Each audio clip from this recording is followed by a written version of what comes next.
Hi, everyone. My name is Mrs. Benjamin. I teach third grade, and I'm going to be reading Chapter 19 in Charlotte's Web. Chapter 19, The Egg Sac. Next morning, when the first light came into the sky and the sparrows stirred in the trees, when the cows rattled their chains and the roosters crowed and the early automobiles went whispering along the road, Wilbur awoke and looked for Charlotte. He saw her up ahead in a corner near the back of his pen. She was very quiet. Her 8 legs were spread wide. She seemed to have shrunk during the night.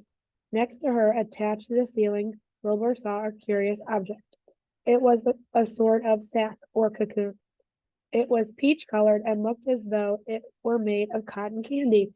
"Are you awake, Charlotte?" he said softly. "Yes," came the answer. "What is that nifty little thing? Did you make it?" I indeed did," replied Charlotte in a weak voice.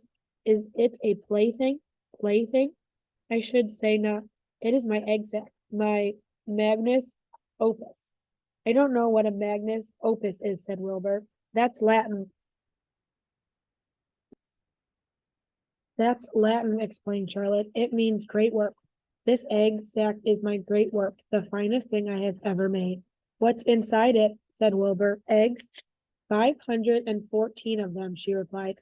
514, said Wilbur. "You're kidding." "No, I'm not. I counted them. I got started counting, so I kept on just to keep my mind occupied. It was it's a perfectly beautiful egg sac," said Wilbur, feeling as happy as though he had constructed it himself. "Yes, it is pretty," replied Charlotte, patting the sac with her 2 front legs. "Anyway, I can guarantee that it is strong. It's made out of the toughest material I have. It is also waterproof. The eggs are inside and will be warm and dry." "Charlotte," said Wilbur dreamily, "are you really going to have 514 children?" "If nothing happens, yes," she said. "Of course they won't show up until next spring." Wilbur noticed that Charlotte's voice sounded sad. "What makes you sound so downhearted? I should think you'd be terribly happy about this." "Oh, don't pay any attention to me," said Charlotte. "I just don't have much prep anymore, I guess. I feel sad because I won't ever see my children." "What do you mean you won't ever see your children?" "Of course you will. You'll see all of them. It's going to be simply wonderful next spring in the barn cellar with 514 baby spiders running around all over the place. And the geese will have a new set of gooselings, and the sheep will have their new lambs." "Maybe," said Charlotte quietly. "However, I have a feeling I'm not going to see the results of last night's efforts. I don't feel good at all. I think I'm languishing, to tell you the truth." Wilbur didn't understand the word languish, and he hated to bother Charlotte by asking her to explain. But he was so worried he felt he had to ask. "What does languishing mean?" "It means I'm slowing up, feeling my age. I'm not young anymore, Wilbur, but I don't want you to worry about me. This is your big day today. Look at my web. Doesn't it show up well with the dew on it?" Charlotte's web never looked more beautiful than it looked this morning. Each strand held dozens of bright drops of early morning dew. The light from the east struck it and made it all plain and clear. It was a perfect piece of designing and building. In another hour or two, a steady stream of people would pass by, admiring it and reading it and looking at Wilbur and marveling at the miracle. As Wilbur was studying the web, a pair of whiskers and a sharp face appeared. Slowly, Templeton dragged himself across the pen and threw himself down in a corner. "I'm back," he said in a husky voice. "What a night!" The rat was swollen to twice his normal size. His stomach was as big around as a jelly jar. "What a night!" he repeated hoarsely. "What feasting and caressing! A real gorge. I must have eaten the remains of 30 lunches. Never have I seen such leavings, and everything well ripe and seasoned with the passing of time and the heat of the day. Oh, it was rich, my friends, rich." "You ought to be ashamed of yourself," said Charlotte in disgust. "It would serve you right if you had an acute attack of indigestion." "Don't worry about my stomach," snarled Templeton. "It can handle anything. And by the way, I've got some bad news. As I come back, as I came past the pig next door, the one that calls himself Uncle, I noticed a blue tag on the front of his pen. That means he won first prize. I guess you're licked, Wilbur. You must You might as well relax. Nobody's going to hang any metal on you. Furthermore, I wouldn't be surprised if Zuckerman changes his mind about you. Wait until he gets hankering for some fresh pork and smoked ham and crispy bacon. He'll take a knife to you, my boy. Be still, Templeton, said Charlotte. You're too stuffed and bloated to know what you're saying. Don't pay any attention to him, Wilbur. Wilbur tried not to think about what the rat had just said. He decided to change the subject. Templeton, said Wilbur, if you weren't so dopey, you would have noticed that Charlotte has made an egg sack. She's going to become a mother. For your information, there are 514 eggs in that peachy little sack. Is that true? Asked the rat, eyeing the sack suspiciously. Yes, that's true, sighed Charlotte. Congratulations, murmured Templeton. This has been a night.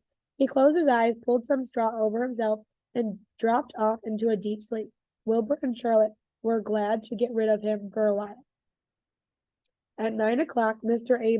Arbel's truck rolled into the fairgrounds and came to a spot at Wilbur's pen. Everybody climbed out. Look, cried Fern. Look at Charlotte's web. Look what it says. The grown-ups and the children joined hands and stood there studying the new sign. Humble, said Mr. Zuckerman. Now, isn't that just a word for Wilbur? Everyone rejoiced to find that the miracle of the web had been repeated. Wilbur gazed up lovingly into their faces. He looked very humble and very grateful. Fern winked at Charlotte. Lurvy soon got busy. He poured a bucket of warm slops into the trough, and while Wilbur ate his breakfast, Lurvy scratched him gently with a smooth stick. Wait a minute, cried Avery. Look at this. He pointed to the blue tag on Uncle's pen. This pig has won first prize already. The Zuckermans and the Arbels stared at the tag. Mrs. Zuckerman began to cry. Nobody said a word. They just stared at the tag. Then they stared at Uncle. Then they stared at the tag again. Lurvy took out an enormous handkerchief and blew his nose very loud. So loud, in fact, that the noise was heard by stable boys over at the horse barn. Can I have some money? Asked Fern. I want to go out on the midway. You stay right where you are, said her mother. Tears came to Fern's eyes. What's everybody crying about? Asked Mr. Zuckerman. Let's get busy. Edith, bring the buttermilk. Mrs. Zuckerman wiped her eyes with her handkerchief. She went to the truck and came back with a gallon jar of buttermilk. Bath time, said Zuckerman cheerfully. He and Mrs. Zuckerman and Avery climbed into Wilbur's pen. Avery slowly poured buttermilk on Wilbur's head and back, and as it trickled down his sides and cheeks, Mr. and Mrs. Zuckerman rubbed it into his hair and skin. Passers-by stopped to watch. Pretty soon a crowd had gathered. Wilbur grew beautifully white and smooth. The morning sun shone through his pink ears. He isn't as big as that pig next door, remarked one bystander, but he's clean. That's what I like. So do I, said another man. He's humble too, said a woman, reading the sign on the web. Everyone who visited the pig pen had a good word to say about Wilbur. Everyone admired the web, and of course, nobody noticed Charlotte. Suddenly, a voice was heard on the loudspeaker. Attention, please, it said. Will Mr. Homer Zuckerman bring his famous pig to the judge's booth in front of the grandstand? A special award will be made here in 20 minutes. Everyone is invited to attend. Crate your pigs, please, Mr. Zuckerman, and report to the judge's booth promptly. For a moment after this announcement, the Arbels and the Zuckermans were unable to speak or move. Then Avery picked up a handful of straw and threw it high in the air and gave a loud yell. The straw fluttered down like confetti into Fern's hair. Mr. Zuckerman hugged Mrs. Zuckerman. Mr. Arbel kissed Mrs. Arbel. Avery kissed Wilbur. Lurvy shook hands with everyone. Fern hugged her mother. Avery hugged Fern. Mrs. Arbel hugged Mrs. Zuckerman. Up overhead in the shadows of the ceiling, Charlotte crouched unseen. Her front legs encircled her egg sac. Her heart was not beating as strongly as usual, and she felt weak, weary, and old, but she was sure at last that she had saved Wilbur's life, and she felt peaceful and content. We have no time to lose, shouted Mr. Zuckerman. Lurvy, help with the crate. Can I have some money? Asked Fern. You wait, said Mrs. Arbel. Can't you see everybody is busy? Put the empty buttermilk jar into the truck, commanded Mr. Arbel. Avery grabbed the jar and rushed to the truck. Does my hair look all right? Asked Mrs. Zuckerman. Looks fine, said Mr. Zuckerman as he and Lurvy sat the crate down in front of Wilbur. You didn't even look at my hair, said Mrs. Zuckerman. You're all right, Edith, said Mrs. Arbo. Just keep calm. Templeton, asleep in the straw, heard the commotion and awoke. He didn't know exactly what was going on, but when he saw the men shoving Wilbur into the crate, he made up his mind to go along. He watched his chance, and when no one was looking, he crept into the crate and buried himself in the straw at the bottom. All ready, boys, cried Mr. Zuckerman. Let's go. He and Mr. Arbo and Lurvy and Avery grabbed the crate and boosted it over the side of the pen and up into the truck. Fern jumped aboard and sat on the top of the crate. She still had straw in her hair and looked very pretty and excited. Mr. Arbles started the motor. Everyone climbed in, and off they drove to the judge's booth in front of the grandstand. As they passed the Ferris wheel, Fern gazed up at it and wished she were at the topmost car with Henry fussing at her side. That was chapter 19, and I hope you enjoyed it.